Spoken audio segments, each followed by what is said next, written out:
we're going to talk today about the dark side of creativity, destruction,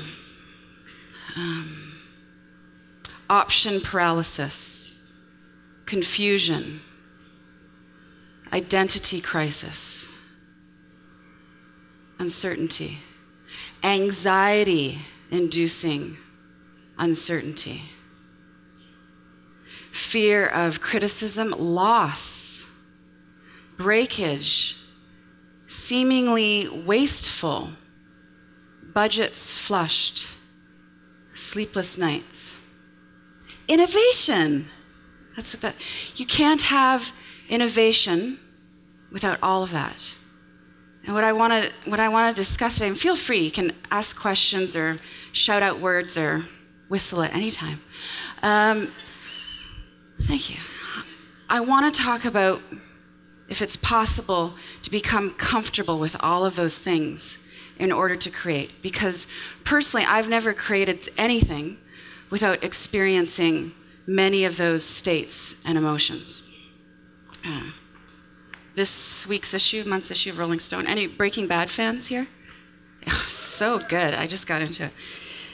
Okay, so in 1992, so they do the From the Vault column in the back and let you know what was happening 10 years ago. And so on the cover of Rolling Stone was Bruce Springsteen.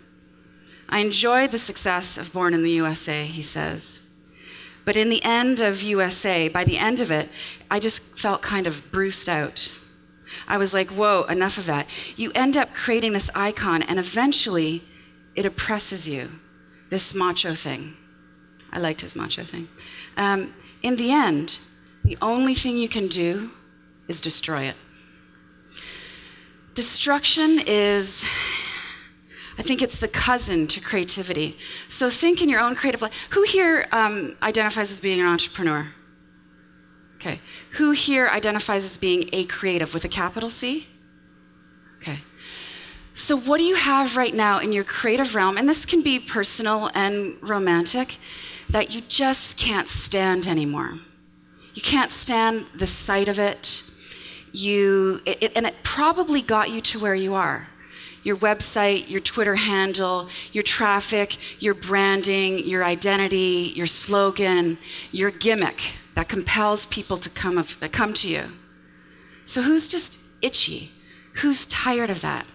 I want to propose that in order to get to the next level, to get to true innovation, you need to destroy what's agitating you, what's bothering you. It's not about polishing it or rounding off the corners. It's about radically letting that go. And it's a very frightening place to be in. There's an Irish clan who every generation or two, they used to move their whole community to a new island. So they would spend years crafting their boats and their ships. They would uproot, on they would go, leave everything behind. They would settle a bit, and when they got to their new space, their new land, they would burn their boats because they never wanted to go back to where they had come from, and they wanted to force themselves to progress. So what boat do you need to burn?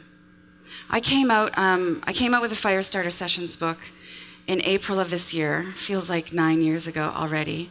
And I want to burn it. I mean, I stand by it. I love it. I birthed it. And I'm just like so sick of myself. I'm sick of matching. I'm sick of the expectations that I have fed. A few weeks ago, I spoke at the World Domination Summit. Chris Guillebeau, was anybody there? Everybody know about Chris Guillebeau, Art of Nonconformity? And what I heard from a lot of entrepreneurs, we were talking about change and evolution, was this conflict with wanting to change but wanting to please their customers. And what was happening was I saw this pattern of everybody wanting to, in that intent to please their customers, they were resisting evolving. You are honor-bound as creatives to continue to personally evolve and to not make it about your customer. Art is not about pleasing your audience. Art is not about looking for a market who will be responsive and receptive to what you've got. When you make something, you need to be in that isolated bubble of creativity where it's just about what you want. It's just about what turns you on. It's about the problem that you see and how you see and how you want to solve it. And then you come out of that creative bubble and you radiate that passion and that solution, and you look for a tribe of resonance. But art is not about pleasing anybody. So about a month ago, I called a graphic designer that I wanted to work with. I've been really craving to have like an art director to help me and bring some things to life. And I said, I want to burn everything and I want to shave my head, so what do we do? She said, just break it. So I'm personally right now in that destruction phase. I'm taking my website down. I'm gonna park it, let it go on a hiatus. Earlier this summer, I went on a digital publishing hiatus. So I would not, when I announced it because I wanted to make a teachable moment out of it, of like, you don't need to be burned out to go on hiatus. There's times to just pull over and put the car in park and turn the engine off. And I really feel like my online space has its, it has its own life, it has its own soul, its own deva. And I didn't want to fake like I was on hiatus. I wanted to really let the engine cool down. So I didn't publish on my site, on anybody else's site. I didn't tweet. You will not miss Twitter. You will not miss Twitter if you don't tweet for 3 weeks, I tell you. No Facebook, no Instagramming, no Pinterest, no Google+. I mean, what else is there? And for the first 3 days of that, I felt so free. I had so much time. It's like when you have kids, you're like, what did I do before I had kids? And then you're like, what did I do before social media? I have all this time on my hands now. And I felt infused with creative ideas. And then I got scared, and I moved into that place of anxiety-inducing uncertainty. And I moved in that place of breakage. And I think how my creative process has worked is, first I have to commit to breaking something and taking it down, and then the answer appears. It's like first you gotta leap, and then the creativity starts to flow. Fearlessness is a term that's used a lot in regards to innovation, being fearless creators and innovators. I'm so sick of the term fearless. It's a carrot that you will never get. It is absolutely impossible, physiologically, psychologically, spiritually impossible to be fearless. Self-doubt keeps you alive. Who here has a fear of public speaking? Would rather vomit than be up here? Yeah. If a performer or an artist does not feel the rattle before they go on stage, before you press send, before you hang your art, before you give your idea in a boardroom, then you're not fully showing up for what's there. Now, there's some great ways to manage fear. You can look in the mirror and tell yourself, you're not scared. I am fearless. And your mind is going, you're so full of shit right now. You're so scared. You cannot affirm your way out of fear. It will always be there. You cannot repress it. We exert so much energy trying to not be scared. Why don't we just admit that it's part of the deal? It's part of being creative. It's part of being on your edge. You're going to be scared. So then the conversation becomes about being a fear leader instead of being a fear manager. So someone who has OCD, let's say you're a compulsive hand washer. Fear management of that OCD is you will make plans to accommodate that obsessive compulsive disorder. You will give yourself 15 minutes before you leave the house to wash your hands 30 times.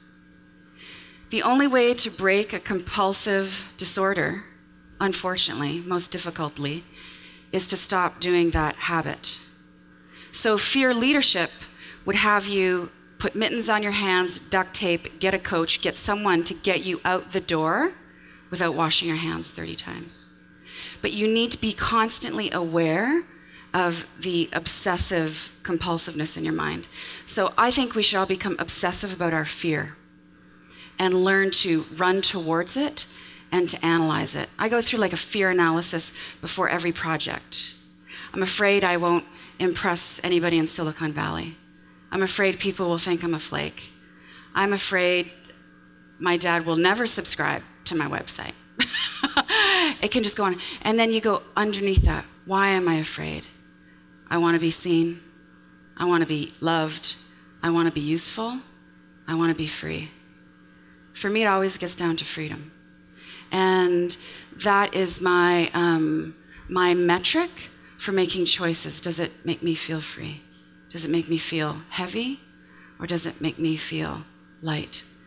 And then once you analyze that fear and you really soak it for the message it's got to tell you, then you move into fear leadership mode and you put fear in the seat you want it on your bus. Because fear is just an emotion, like a repertoire of emotions that we all have access to. And you get to decide to put other emotions in the front of your bus. Enthusiasm, courage, solidarity, faith, whatever you think it is that's going to bring you forward. And from that place, you can have the courage to make 11th hour changes, which is particularly relevant to creatives. So how many of us have decided at the last minute, the night before launch, the week before launch, right before the big meeting, it sucked. It was all wrong. What was I thinking? And how many of us have decided to go ahead anyway because we invested 30 grand in the website or 800 bucks in the logo, still an ugly logo, doesn't matter how much you paid for it, or you got your box of business cards. How many people have ever actually used a whole box of business cards? I have never made it through, so I have no business cards anymore. If you want to be mediocre, don't listen to everything that you're hearing within yourself in the 11th hour. If you want to innovate, stop the press. It takes incredible courage. You will waste money. You will realize, whoa. And the reason we tend to stay in this mediocre place is ego fear. Because you're going to say to yourself, I've been saying all along, for 6 months, I've been telling the graphic designer, this is great. I've been directing this team. I've been asking for these. I picked that font, that Pantone, I picked that Pantone. But having the courage to say, you know what, I've just realized we can do better. And the reason we get clear in the 11th hour is that divine pressure, that birth pressure of the idea. This is the critical time. This is the time it comes down to sort of that point of light to be clear. Make those changes. When you're in that 11th hour courage, you can have a courage to stop having brainstorming meetings. I would love to start an anti-brainstorming movement. And I'm a bit tongue-in-cheek about this, but I used to run a think tank in Washington, D.C., totally trippy. I wore black suits, I straight bob, no tattoos. I felt like a big fake. I did not go to university. I graduated from grade 12 from Motown, Windsor, Ontario. And did someone whistle for Windsor, Ontario? Any Canadians here today? Yes, okay. And, so we had our team of futurists. I had a philosopher, a theologian, I had a food scientist, a biologist, an ecologist, 5 certified futurists. We did strategic planning to the World Bank, to the Department of the Navy, on global change, what was going to collide, what was going to converge, water wars, AIDS in Africa, weapons of mass destruction. I mean, try, Monday morning, a discussion about weapons of mass destruction. It's like not fun. It may say, think tanks are like the Hollywood of DC, but I wanted to read Rolling Stone and smoke Marlboro cigarettes on the weekend. And I wanted to shave my head back then too. And I noticed that whenever the team came together under the auspices of a brainstorming meeting, everybody's energy kind of went in. And I noticed that the loudest idea in the room was what everybody just started leaning towards. Loud is not right, necessarily. And then you throw into that mix authority, and everybody's energy goes in even more. And then myself, personally, being an introvert, wonderful book from Susan Cain, it's been on the bestseller list now for 7 months, called Quiet, about the social power of introverts. And she really gets into this debate about brainstorming, that it is now scientifically proven that introverts, of course, we think better outside of groups. We like to come up with our own solo idea and bring it sort of and present it. They actually end up being more creative that way. So what I noticed is that the shrinking was happening within the structure of brainstorming, and that the real ideas were coming out around the water cooler on our walk towards lunch. 20 of us would always head down to the same cafe a few times a week, in the parking lot, in bars, people having their smoke break. And the dynamic was around the conversation of what people were interested in and what their questions were around the issue. So we stopped having brainstorming meetings. We started having interest meetings. If I were president of Uganda, I would. This is what interests me in weapons of mass destruction. I just want to stay alive. Oh, well, maybe we should do something sort of whimsical within this white paper that we're going to sell to the Pentagon for $300,000 on the psychology around bomb shelters in the 50s. People just wanting to stay alive. What happens when you have a conversation with an everyday person about hope and the end of the world? And that's where interesting stuff starts to come. So no brainstorming. What are you interested in? And what are your questions about the situation at hand? Agitation. What bugs you? Everybody's here because we want to be known for the problems we solve. Or some of us are here because we just want to solve problems. Or some of us are here because we're just problemed. After I wrote the Firestarter Sessions, I got asked about the inspiration behind it. And I think people were expecting a really enlightened, esoteric answer that was about, I felt called. And really, I felt annoyed. I felt agitated about this. I had this data, all this stuff. I'd been to 16 cities. One of them was Atlanta, actually. And this was a time I had a lifestyle media company, which is just a fancy name to say I raised a lot of money for a website that tanked. And Oprah called, and then I made myself an employee of that incorporation, and I wrote a book, and I hired a CEO, and I raised $600,000 for this website, 4 guys at $400,000 each. I didn't know any of them. That's an important part of that story. I did not know who I was taking the money from. And the CEO who I hired called me into Starbucks one day and fired me from my own business. So it was my name on the parking spot, my name on the domain, my name on the book. Oprah called me. Canned. Constructively dismissed, it's called legally. They were going to change the business plan. So I had to reinvent myself very quickly.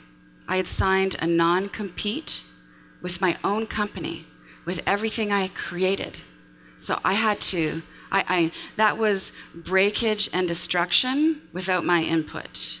So I had to rise from the flames. So I thought, well, what can I do? I can teach people how to start businesses. So I went to 16 cities in a year. Atlanta was one of my second last stops. I hung out with entrepreneurs in boardrooms after hours, in yoga studios, in a pole dancing studio in LA. That was totally weird. And we talked about business. And I came up with stories. I came home exhausted, but I had stories about the struggles and the questions and what entrepreneurs were interested in. And what I found out was that everybody was waiting for someone to give them permission. Not just permission to go after the idea that they wanted to go after, but primary permission to just want what they wanted. You will not be a problem solver if you do not fully embrace what you want, if you do not give yourself permission, the desire to change things. So what agitates you? What do you want to change? So how do you become comfortable with agitation and burning your boat and fear leadership and 11th hour changes? The answer is that you don't. Fear is always going to be fear. And hard work is always going to be hard work. But you have to want to go to the light more than you want to hang out in the dark. You have to want to talk to people more than you want to stay home. You have to want to be a solver more than anything else. And sometimes you have to push. So we'll end this with some poetics about pushing. Sometimes you have to decide to rise. You have to push harder, and turn up the volume. You have to reprioritize your aches and pains and infuse your sensitivities with courage. Turn up the volume. Full on, full out, full tilt. Devote yourself to done. Decide to be one of those people who finishes. Don't let us down. Decide to rise. Do not rise out of fear of circumstances and consequences. Do not rise out of obligation. When you think about it, obligation is a terrible word.